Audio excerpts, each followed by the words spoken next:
I read the book Get in the Van by Henry Rollins. Spoke to other people who read it and thought it was a horror story. I thought it was a cross between the Bible and an instruction manual.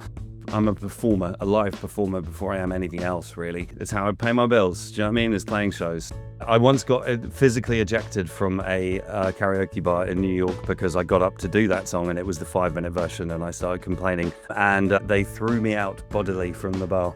That is Frank Turner. I am your host, Mark, and this is the Mixtape. If you enjoy this week's show, please feel free to rate it and give me a follow wherever you are listening. Hello and welcome to today's Mixtape. And today on the show, it is an absolute pleasure to welcome Frank Turner. How are you, Frank? I'm very well, thank you. How are you? Amazing. Great to be chatting to you, mate. You sound like you're not from Australia originally. No, mate. No, I'm from Essex. Well spotted. Which part of Essex? I grew up around Tilbury and Grays, but just before I came to live in Australia, I was living in Southend-on-Sea, sunny Southend. Very nice. I lived in Mersey Island for a while. Oh, nice. Yeah, that's a lovely spot there. Yeah, that's a lovely spot. I imagine you played probably Chinnery's and... How much show number 2 was at Chinnery's? No way. So, coming back to Australia, I know you're a regular visitor. Bowl My Bones tour, co-headlining with Bowling for Soup, kicking off in Queensland, 1st of May, and then all the usual suspects, Sydney, Melbourne, Newcastle, I think, Adelaide, Frankston, but obviously saving the very best till last. Fremantle, Metropolis on Monday, the 11th of May, destroyalllions.com for tickets. First of all, Frank, I wanted to dig into your touring philosophy, if you like, a little bit. You do the regular album tours, but you also do like these co-headline tours. You do the Lost Evening stuff. You don't seem like you need a record to promote to tour. I get the sense that touring and playing live is what you're all about. It's why you're sort of in the biz, is it? Yes, yeah, I would say that. I mean, the first things first, like as a kid growing up, I read the book Get in the Van by Henry Rollins, which is about the Black Flag touring years. And it's funny, I've spoken to other people who read it and thought it was a horror story. I thought it was a cross between the Bible and an instruction manual. And, you know, that's all I wanted to do. And as an adult, as in my career, touring is the vast majority of what I do. Do you know what I mean? I'm a performer, a live performer before I am anything else, really. And I love it. And it's the one thing in life that I would confidently say I have some aptitude for. Do you know what I mean? That I'm quite good at. And, you know, it's also my living. It's how I pay my bills. Do you know what I mean? It's playing shows. So, yeah, it's definitely the most important thing in my life. I mean, obviously, there is another side, which is songwriting and the art and the making records and all the rest of it. And the two have a symbiotic relationship. You know, quite often you tour because you've got an album, or indeed in the world that we live in now, you do an album so that you can have a tour because you do often need a hook to hang a tour off and all the rest of it. So they are, yeah, symbiotic would be the word. But like ultimately, touring's my favorite thing in the world. The co-headline thing's become more popular in recent years, I would say, and particularly post-COVID when things have been a little tougher for the live music industry. It's quite a good way of, you know, giving people more value for their ticket kind of thing. I've done a few in my time. I'm not going to name names. Some of them have worked better than others, shall we say. You know, sometimes you need some crossover in the audience Venn diagram. If the audiences are too far apart, it just doesn't work because lots of people, half the audience leaves after the first of 2 bands is done, which is terrible optics. But I've just got off a co-headline in the States with Descendants, which was a dream come true because they're a band I grew up listening to. Huge influence on everything I do. And then Bonks, I'm so excited about it because genuinely, like, Jarrett is one of my favorite people in the world. We've been friends for a long time. And often when two musicians are friends, you do the thing, you get a couple of drinks in you and you go, let's go on tour together. It'll be great. Everybody says that to everyone. And it doesn't happen very often because there's so much more organized. Do you know what I mean? And so many more people have to agree that it's a good idea and then do tons of work of coordinating schedules and coordinating production lineups and all this sort of stuff.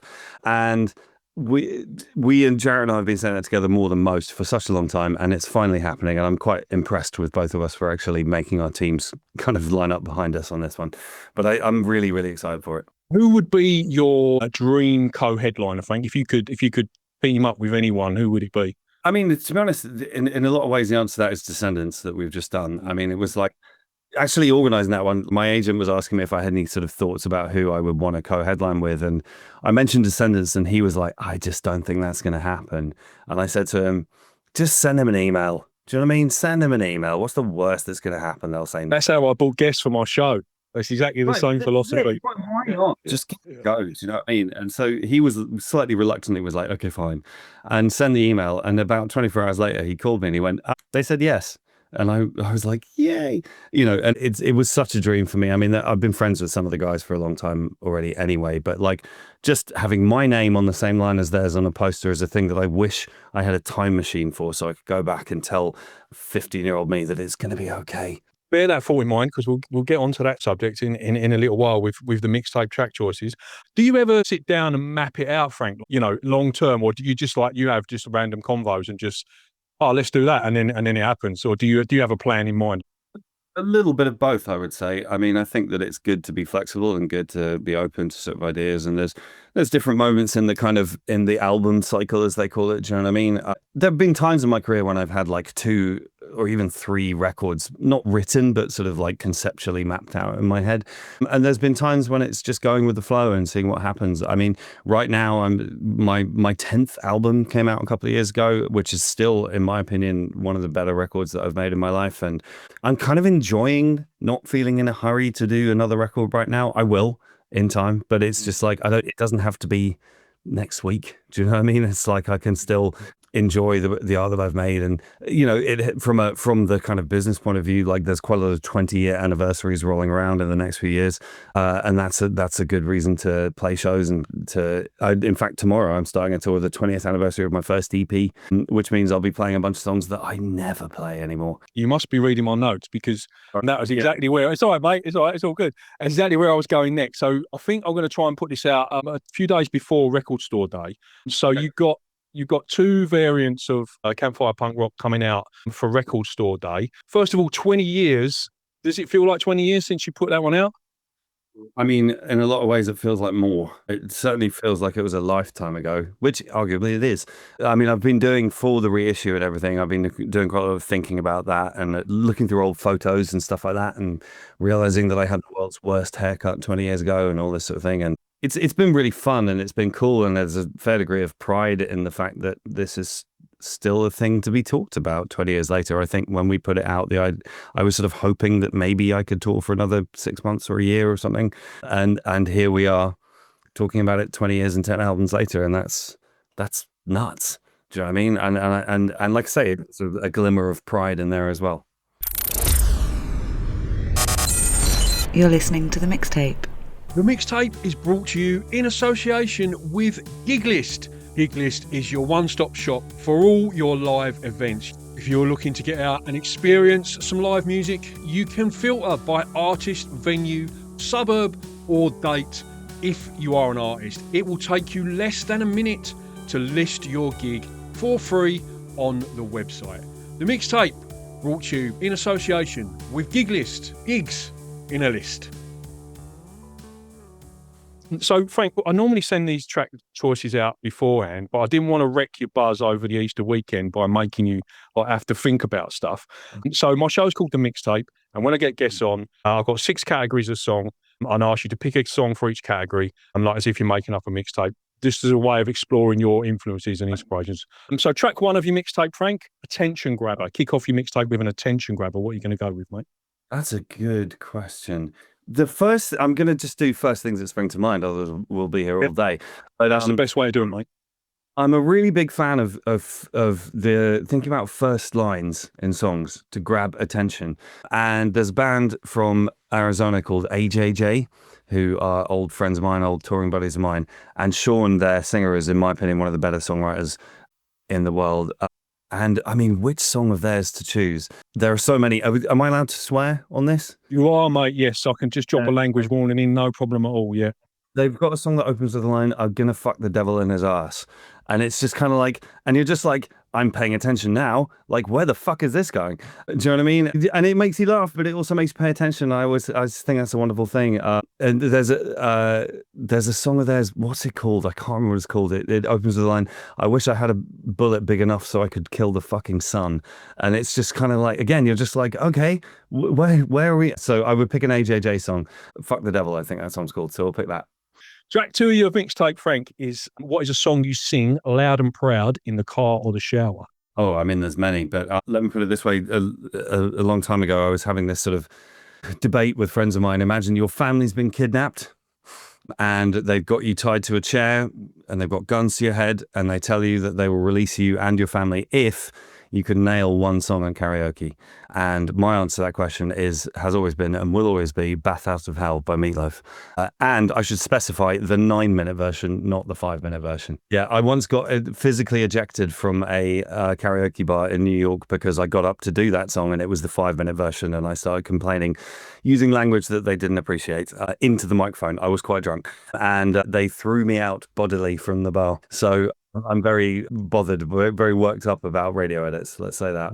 Track 3 of your mixtape, Frank, is what's your favourite cover version, mate? Oh, funnily enough, I was having this conversation just the other day. There are a lot of great cover versions. There's that whole thing about like songs that are covers that you didn't know were covers, like Heart of Glass cover. Yeah. To Be Young by Ryan Adams is a cover. That blew my mind when I found that out. But I think for me, there's an incontestable thing for this, which is Joe Cocker, "Little Help with My Friends." That his version of that is just, it might be one of my favorite recordings of music ever, actually. The way when he hits that first line, "What would you do?" It's just like, holy, we're in the presence of greatness, so that's my choice for that. That's a great choice. That comes up a fair bit. That's probably about the 4th most chosen. I think you got Hallelujah, Jeff Buckley, Hurt, Johnny Cash, All Along the Watchtower, Jimi Hendrix. I think they're and then they're the most popular choices in that one. All right, track 4, Frank. We touched on it earlier. What is a song you wish you could play to your 18-year-old self? Can be from any era, like, so, something, that's been out recently. No, you know what? I'm going to go a slightly different route on this. To my 18-year-old self, I'd pick something by the Supremes. And the whole thing is, like, it took me so long to pay attention to music that wasn't just hardcore and punk. I was so buried in that world as a kid. And a big part of why my solo career worked out the way it did is because I sort of stumbled across like Neil Young, Bruce Springsteen and Bob Dylan and all that kind of thing in my mid-20s. My parents don't listen to modern music, and then I got into Iron Maiden, and then I got into Nirvana, and then I got into punk.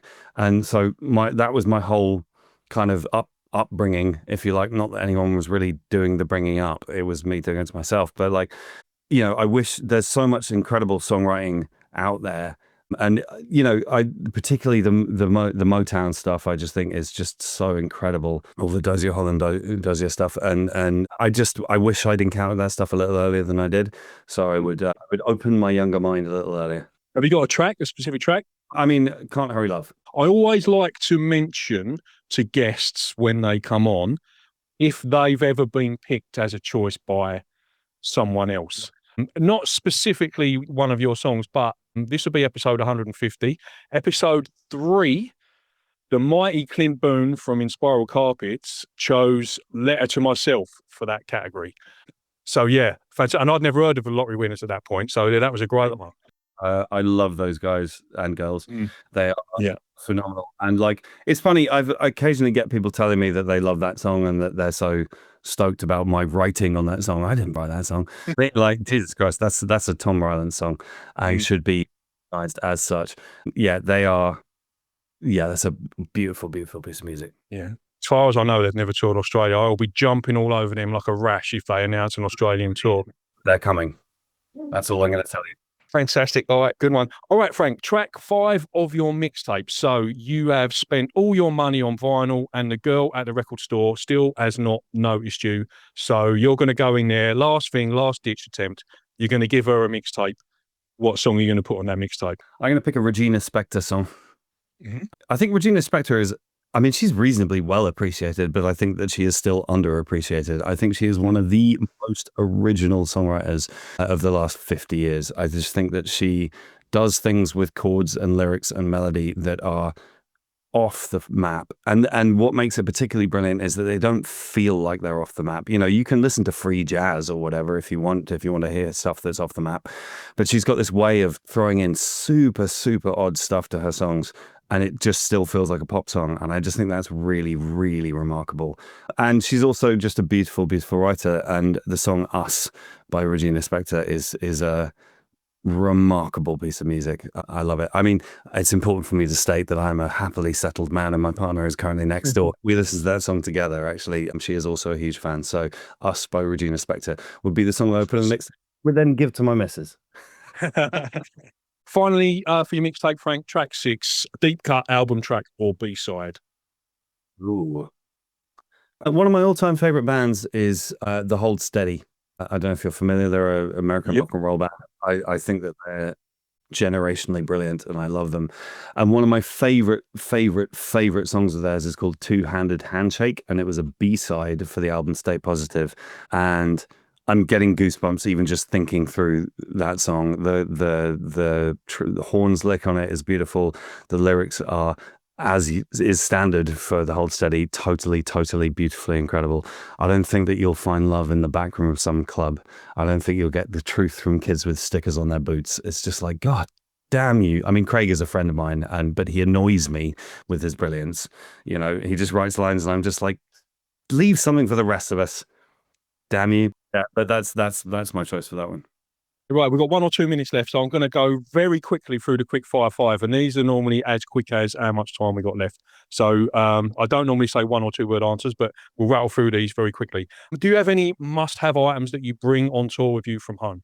Yeah, tons, loads. I have quite a specific tour pack. I mean, this is the most tedious answer ever, but my laptop, I can't really exist without my laptop. That's terrible. What's on your tour rider? Anything weird or interesting? Not really. And as we've got older, it's got calmer. I'll say that much. Generally speaking, there's quite a lot of vitamins on our tour rider these days. Feel you there, mate. Feel you. Change from the Jameson whiskey it used to be. Do you have a pre-show ritual, Frank?